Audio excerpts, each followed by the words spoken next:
Welcome to Figure Eight, where we feature inspiring stories of women entrepreneurs who have grown their businesses to 7 and 8 figures revenue. If you're in the mix of growing a bigger business, these stories are for you. Join us as we explore where the tough spots are, how to overcome them, and how to prepare yourself for the next portion of the climb. I'm your host, Julie Ellis. I'm an author, entrepreneur, and a growth and leadership coach who co-founded, grew, and exited an 8-figure business. This led me to exploring why some women achieve great things. And that led to my book, Big Gorgeous Goals. Let's explore the systems, processes, and people that help us grow our businesses to new heights. If you're interested in growing your business, this podcast will help. Now, let's get going. Hello, and welcome to this episode of the Figure Eight podcast. Today, my guest is Anna-Vija McClain.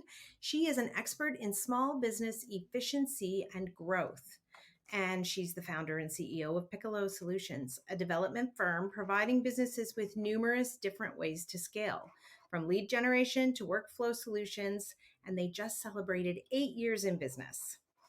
I'm super excited to talk to her today, and welcome. Thank you. I really appreciate having me.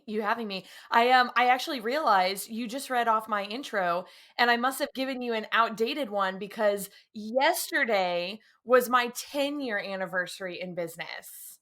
That's so awesome. 10 Yes, years is a big it accomplishment. is. It Congratulations. is. And now I'm going to have to go back and update my bio clearly. There you go. It's a reminder. Well, I'll make sure we update it Yeah. for when we post the episode. Oh, that's awesome. Thank So you for having me. exciting.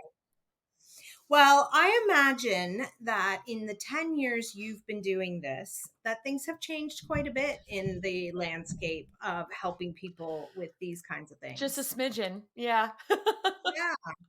So tell me about what it was like when you got started. So when I got started, it was an accident.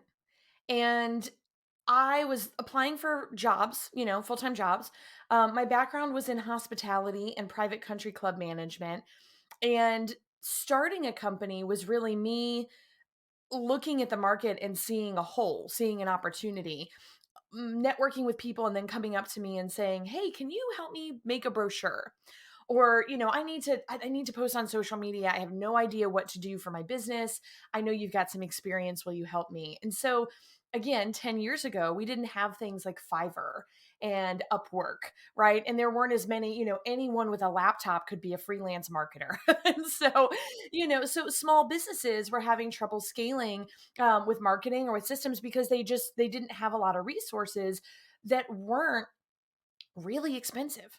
That wasn't a full-time in-house marketing director or, hiring a bigger box agency. And so I just sort of planted a flag in the sand and said, well, and truly, while I'm looking for another job, I will go do this as a freelancer, right? So I kept applying and sent out an email to everyone that I knew and said, hey, I can help with marketing now. And if you know anyone who needs that help, please give them my information. And within 6 months, I had 17 retainer clients. And I was like, oh, this isn't the side hustle. This is the job, right? And so it was like, all right, well, I guess I should really lean into this. And so it's grown since then. But I think when I started out, it was me helping small business owners, trying to figure it out for myself, trying to figure it out for them.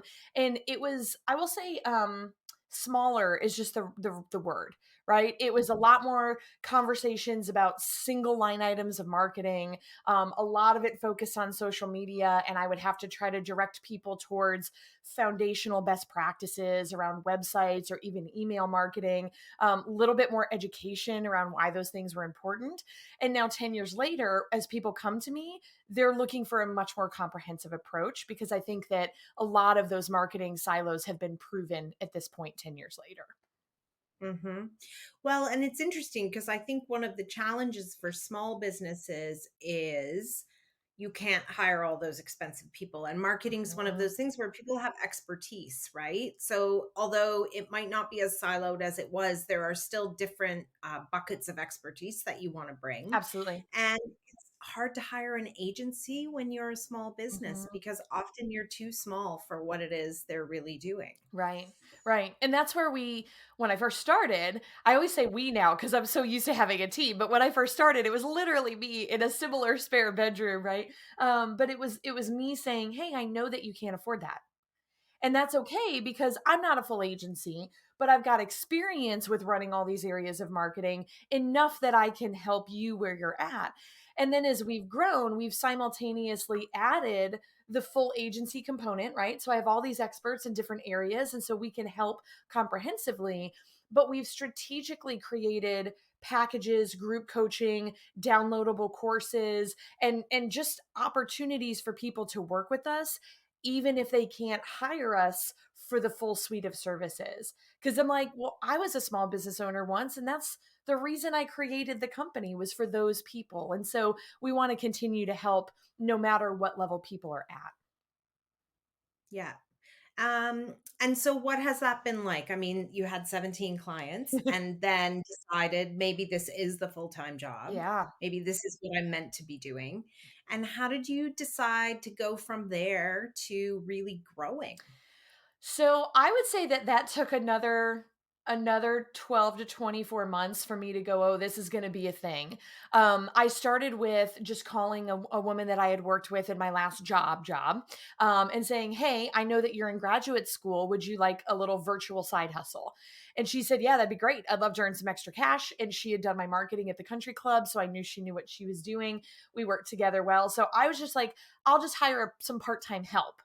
And then I was like, oh, I'll hire a bunch of interns because I love teaching. It is just my passion. And I was like, this is a good opportunity for me to have. So I wasn't like denying the growth, but I was trying to find ways to make it where I was still the solopreneur with a little bit of help. You know what I'm saying? And then at some point I remembered there was a day I was sitting in the office, well, my spare bedroom office, and I was talking to somebody about hiring them as a part-time person. And I was like, oh, this is going to be the moment. This is going to be the person that when I bring this person on and I give them the workload that we're talking about, this is now a fully fledged business with growth prospect and like I can't do all this work by myself. Like if this person left, I as an individual could not do everything that I have sold. Do you know what I and there was a moment of just like fear, like true like a pause and a fear of like, "Oh my god, but what if everyone leaves me?" Like, but what if ever and now I know everyone will leave you eventually, so it's a little bit different, but, it's like, okay, like, now I can get I'm a little bit more used to it, but at the time, it took me the first year or 2 to really be like, "This is a thing I'm going to do and build, not just something that I'm gonna side hustle until the next job comes around." Mhm. Yeah, and I think there's something about that feeling of risk of the person leaving you. Like, I'm Mm, going to entrust them to deliver part of the work, yeah. and it may become part of the work that you no longer have any expertise in, or that their Yeah. expertise is much deeper than yours. And the nervous feeling of, what if they leave? What am I going to do then? Mhm. How will I deliver the work? Is a very different feeling than knowing, yeah, I might need some interns or some contractors or a bit of this and that, but I know I can do Yeah. this. It's a different feeling, but it's necessary in order to start growing and scaling up. Absolutely. Well, and also yesterday I was doing a walkthrough at a venue. We have an event coming up where we're doing marketing packages for speakers. So if you're a speaker and you need a marketing kit, speaker reel, photo library, testimonial videos, all those things, we produce an event and then we do that. So I'm doing the walkthrough and it's in a couple of weeks. And my event planner shows up and she immediately takes over, not to, in a bad way, she immediately takes over the conversation, the planning, the everything. And it's not that I can't do that. That's where I started my career, right? Like I had 8 or 9 years of event planning experience before I started, but I hire her for a reason. And it was funny. I was standing in the corner and watching her work, and I was standing with the venue coordinator, and they're just like, okay, well, do you need anything? And I was like, I know, like, she does everything. She's amazing. And I had a moment, I turned to the venue coordinator and I said, it's really great to be in a place in my career where I can hire people that are smarter than me, that are more experienced than me, that are just going to knock it out of the park. And I can just stand here and let them shine. right? Because when I first started, there was that fear of I have to know more and do more than everyone else to prove my worth for some sort of weird like sense of job security, or like again the fear that they would leave and I wouldn't be able to pick up what they left. And now I'm like, I can't wait to find amazing people that just like knock it out of the park because they make everything better, right? And then I can go focus on the next thing to build or the next thing to grow. So, yeah, it's a very big difference than day one. Very big difference. And a huge difference in, like, I think that the letting go, when you start a business because you saw a need in the world. And that's I think why a lot of us start businesses. Yeah. And letting go of like things that you might love to do in order to have other people do them so you can find the next thing and keep the company growing, and keep the train on the tracks and that sort of Mhm. thing is different, right? And some people find it hard to let go of things that they feel close to. Yeah. I would say that's one of the biggest challenges that when I'm working with our clients on their marketing, on their scalability, when I'm doing public speaking, when I'm doing coaching, I'm the only one. I'm the only one who can do that. I'm the only one who that client wants to work with. I'm the only one who can do it fast enough. I'm the only one who knows where that stuff is in the digital filing system. I'm the only one who should be looking at the books or paying the bills or doing the blah, blah, blah. I don't trust anyone to touch that. And people wear it sometimes like this badge of honor. I'm the only one. And it's like, ooh, and I hear that and it's like the biggest red flag. And I'm like, tell me about how you're sleeping at night, because my guess is that it's kind of a metaphor, but it's like, but are you really enjoying that? Do you own your own business and you're enjoying the flexibility and the freedom that that gives you in your life? Or are you just like you've created a job for yourself that is more demanding and high pressure than working for someone else and clocking out at the end of the day? Because like, maybe you're making more money, or maybe you feel comfortable with it, but that like I'm the only one is so self-limiting. It is. And ultimately it's limiting for your vision of the business and all of the things that are possible. Yeah, absolutely. Well, and then you have to try to break people out of the mind space of that.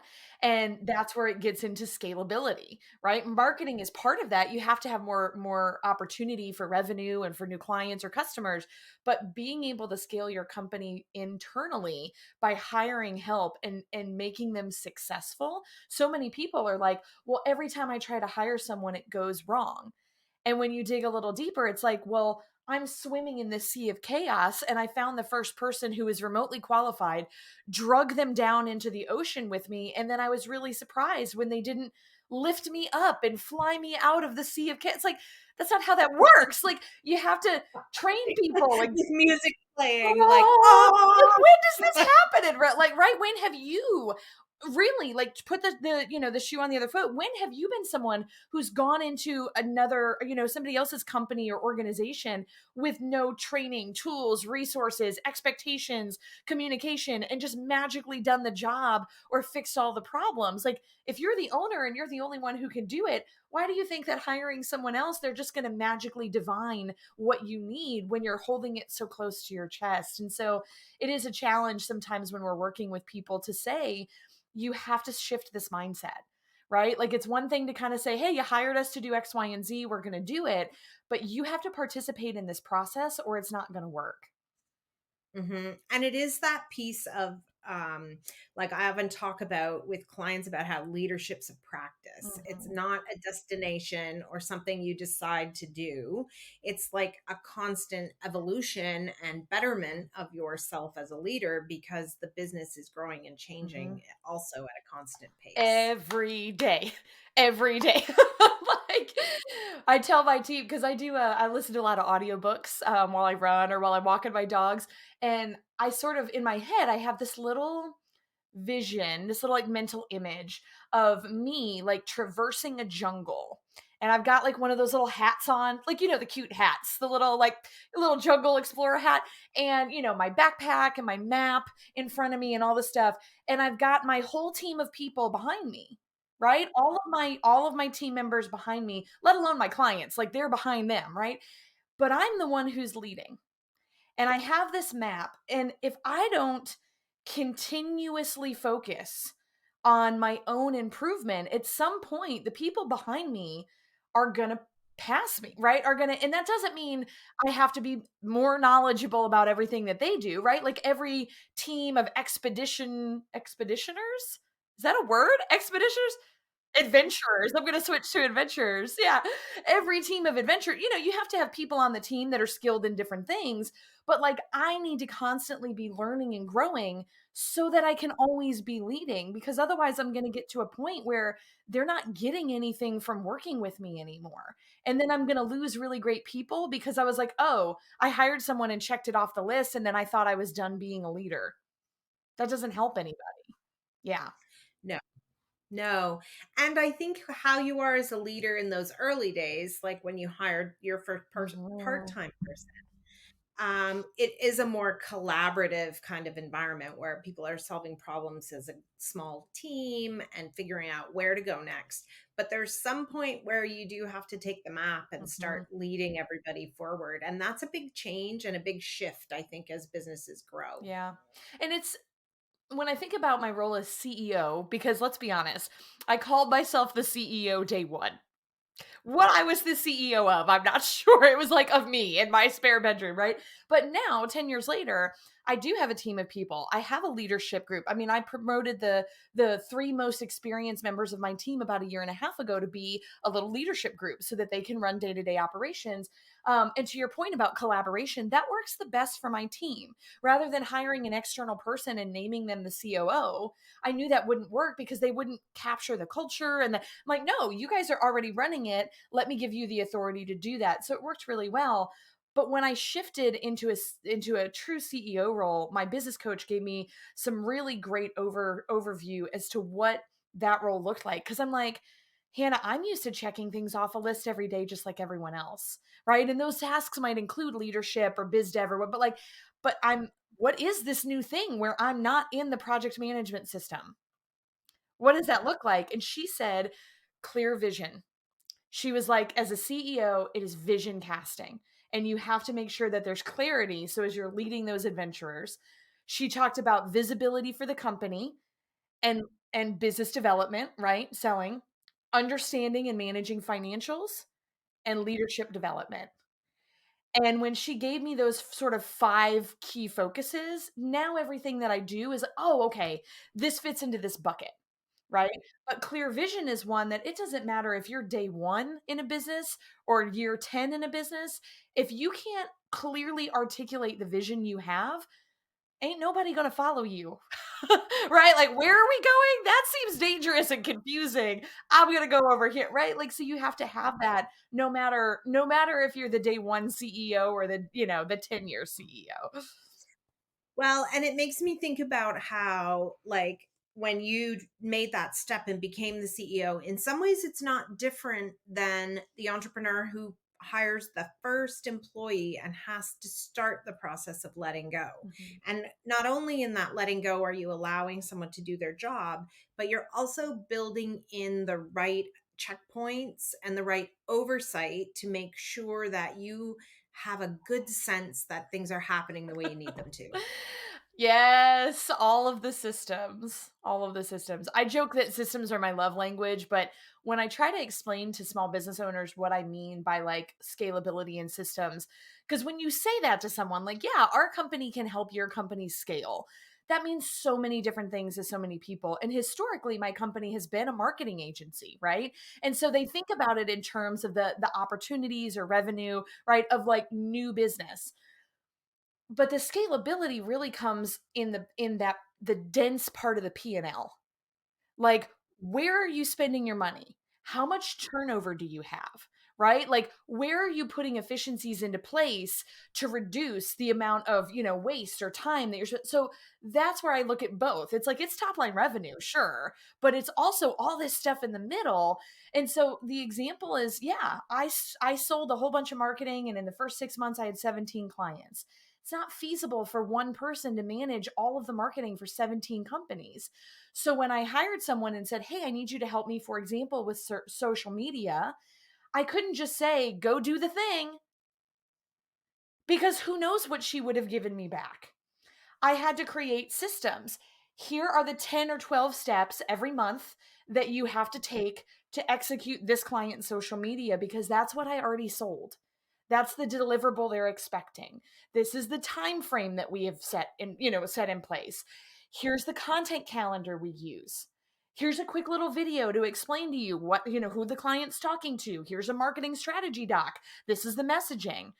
And so giving them those tools, all of a sudden, instead of hiring a contractor and getting back something that was radically different than what I needed or wanted, I've given them those tools, training, and resources. I didn't tell them every single thing to do. I'm not trying to make them a W-2 employee, but I gave them the resources to understand what the expectation was. And I think a lot of people skip that. They'll hire someone and go, hey, I need you to do social media. And then when they get it back and it's nothing like what they wanted, or that doesn't follow their time frames or the client's strategy, they're confused and appalled. Well, you're terrible at this. No, they're not terrible at it. It's just you got to have more in place to help people scale. Yeah. Yeah. And it's thinking about, well, delegation. Nobody teaches you about delegation. Nobody ever sits you down and says, here's how to do it well.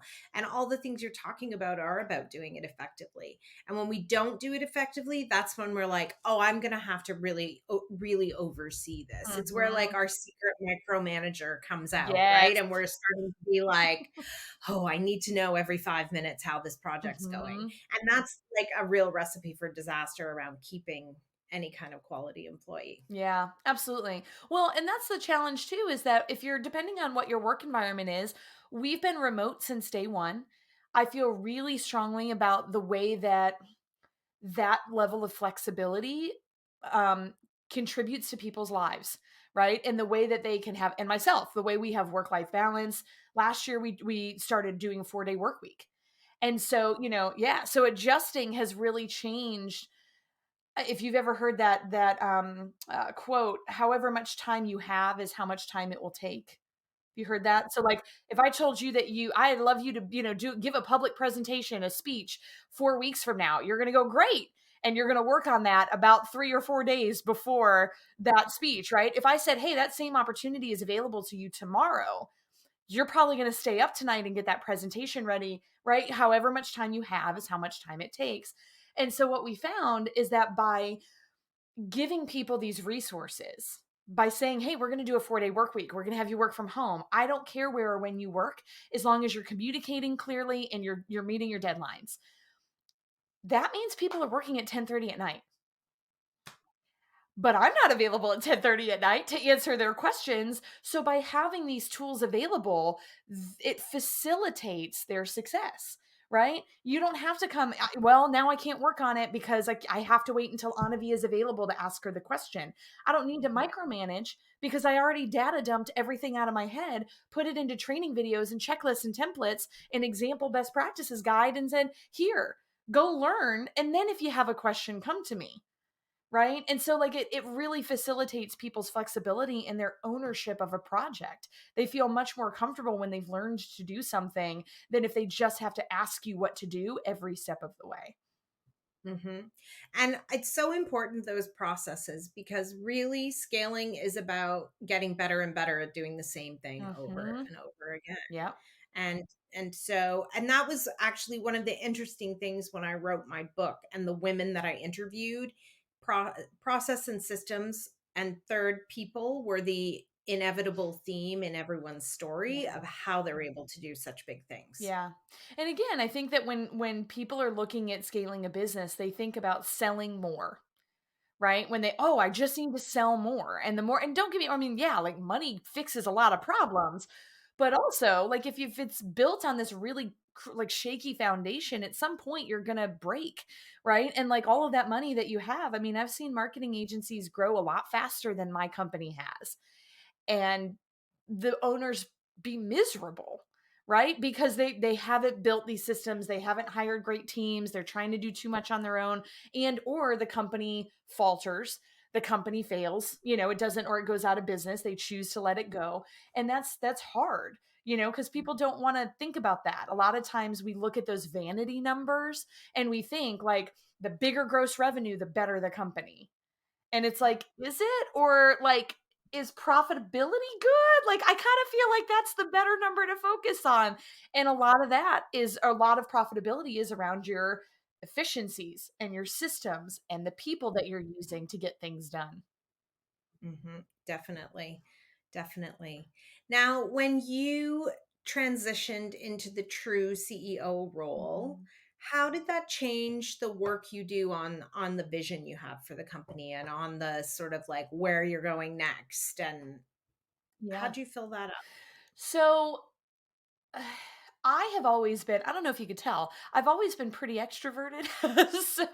I like to have a good, night on the couch and that kind of thing. But I think that it changed the focus of my day to day. And I was able to sit down with my team and say, if you all are taking over these responsibilities, X, Y, and Z, what are the things we've always dreamt of doing? So, what are the things that have been on our wish list for years? Internal development, external visibility, right? New tester projects, products, services. What are the things that we want to do that we've not had the time to do or the bandwidth or the skills to do in the past? And so we were able to work together as a team to say, here's where our priorities are. So you heard me mention that speaker marketing kit earlier. That was something that last year it was a test.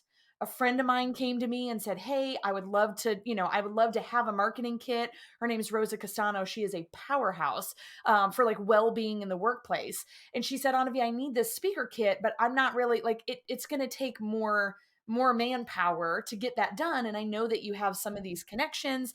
So our friend Elle Benson and we got together and we made this little beta tester event. I had the bandwidth to do that and to test that as an event for visibility, as a networking opportunity for biz dev, right? And as a potential new package or service, right? And it was like, yeah, I just spent multiple weeks really focused on that key initiative. It was really successful. So we decided that we would host 3 of those events in 2024. So our next one is, coming up in a few weeks, right? So now it's like, oh, okay, it worked on all 3 counts, right? So visibility for the company, business development, and a new service, something that we could sell as a new product or service. So I know that's sort of like a singular example, but that's kind of what's happened is that we've been able to look at it and say, where do we want to position our company? Who do we want to serve with what products and services? And let's pick a few key things to test, and those are like my special projects that as I'm out in the community, I'm going, yeah, this year it's the Rise speaker packages and it's my system reboot group coaching program.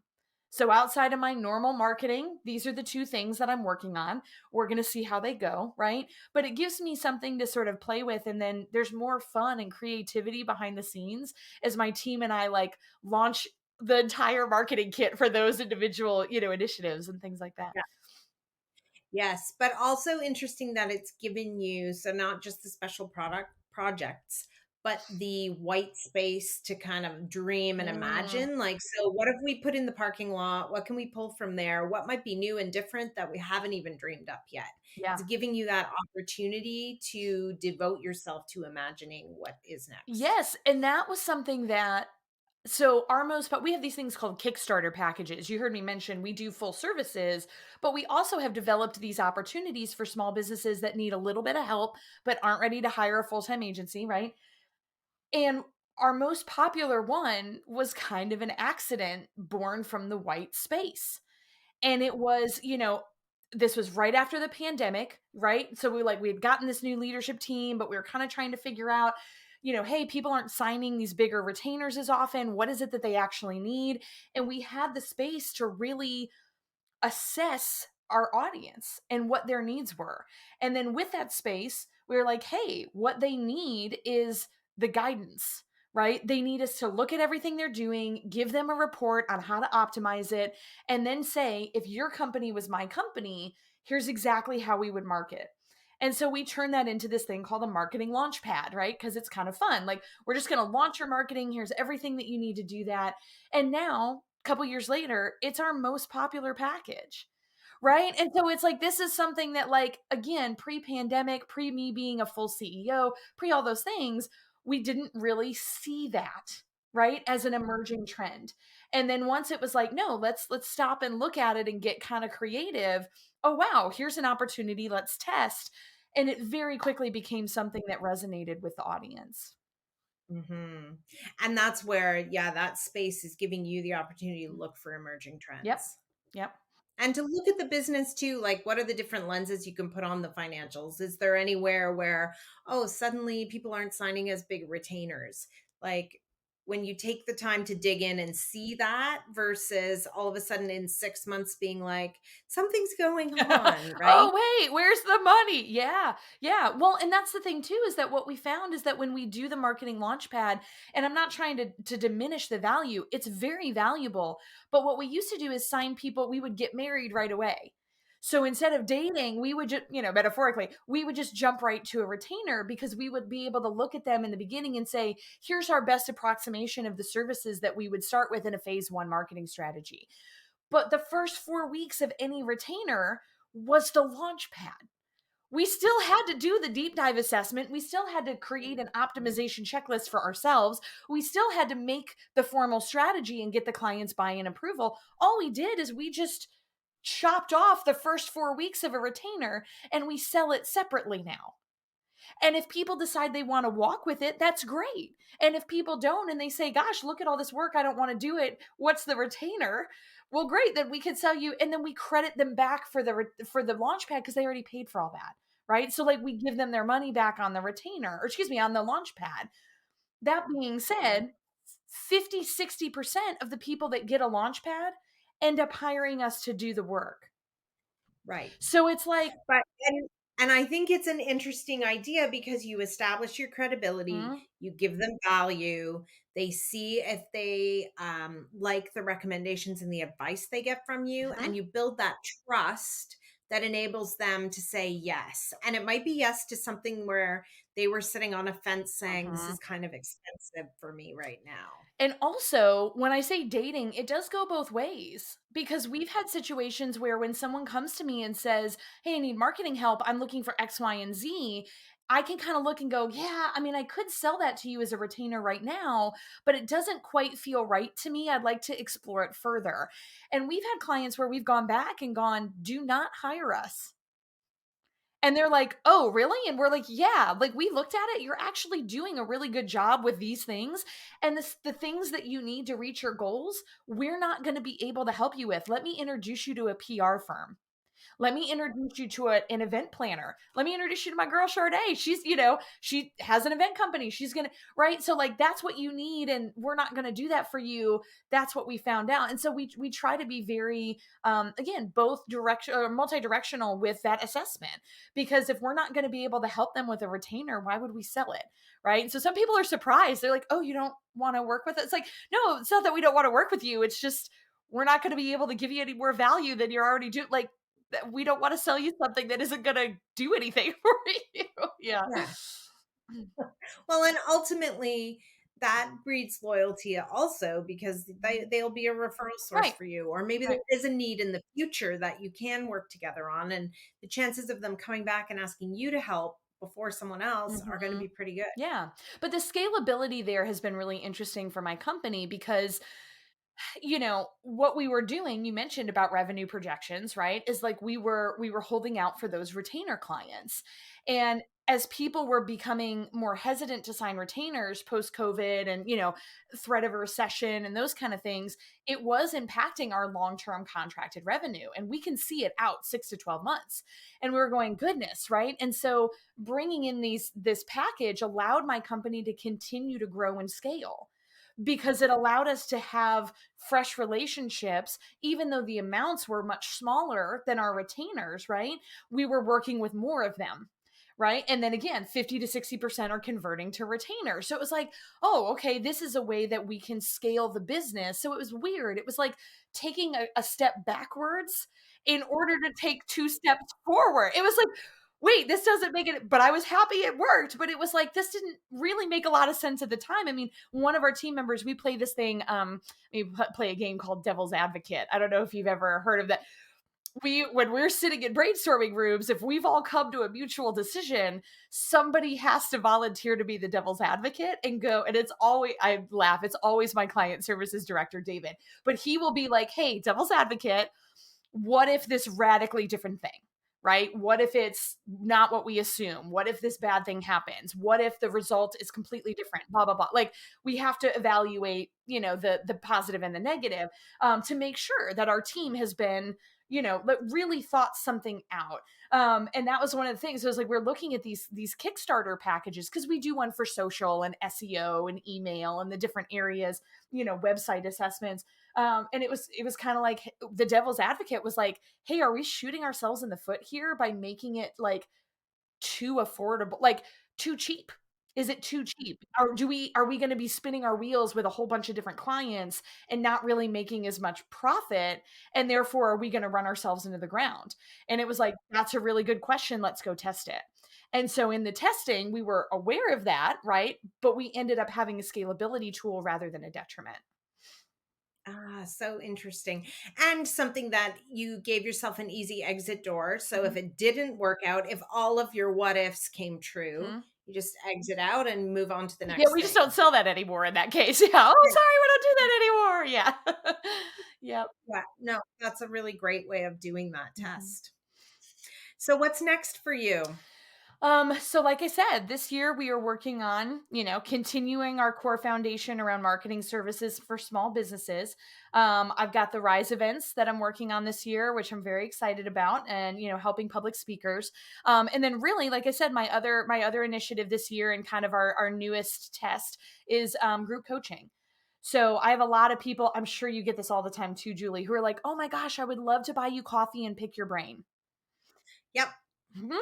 But you can't do all of that. You cannot. And so I'm like, gosh, I want to help and I want to teach and I want to be, but like, I can't have, unlimited $5 coffees. Right. And so I started a group coaching program. I'm actually going to start on LinkedIn Live next month to kind of, get people involved and that kind of thing. But we've already started the group coaching program. And essentially it's the concept of, if you ever wanted to buy me coffee and pick my brain, it's like that, but with a little bit more of a curriculum. So it's around scalability, systems, marketing help. And the concept is a couple of Zoom calls a month where we jump on and say, what are you challenged with? Here are things that, experience shares, things that I've done, tools and resources that you can implement. And then there's an online community that goes with it. So that's sort of my new initiative for this year. And so I'm hoping that that's something that gives me a better answer than no, thank you, I don't want to have coffee. Well, I think that sounds exciting and fun. You. And I can't wait to see where you go next with all of the changes that you're bringing around. Yeah, I appreciate it. I follow you. I really appreciate it. Thank you for having me on the show too. Thanks so much for joining me. I hope you enjoyed today's episode. Please remember to hit subscribe on your favorite podcast platform so you won't miss any episodes. Figure 8 isn't just a podcast. It's a way of seeing the big, gorgeous goals of women entrepreneurs coming to life. If you're interested in learning more, you can find my book, Big Gorgeous Goals, on Amazon anywhere you might live. For more about my growth and leadership training programs, visit www.julieellis.ca to see how we might work together. Read my blog or sign up to get your free diagnostic. Are you ready for growth? Once again, that's www.julieellis.ca. When we work together, we all win. See you again soon for another episode of Figure 8.